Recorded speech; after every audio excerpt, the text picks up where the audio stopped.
أنا وأعوذ بالله من كلمة أنا عنتر. هكذا سماني أبي عنتر، ليش مدري. وهل هذا الاسم مؤثر على حياتي أو لا، الله أعلم.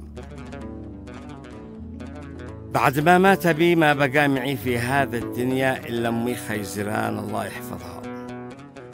أعيش أنا وأمي خيزران في القرية، في البيت الصغير جدا الذي خلف لنا والدي.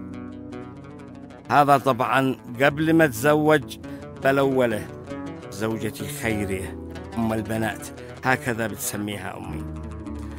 إلا والله تذكرت باقي معي عمي سعد أخو أبي، قال أبي إن أخوه سافر يغترب وعاد صغير واستقر في القاهرة وتزوج من هذاك. نرجع لقصتي أنا وأمي ونسواني الأربع. بدأت الحكاية من حين حلفت أمي لو ما أتزوج بمرة الثانية علشان تخلف لنا ولد فلا أنا ابنها ولا تعرفني. قالت حزام لخواته. ما فعل، أعصي أمي؟ طبعا لا. نتابع ونسمع حكاية عنتر زمانك.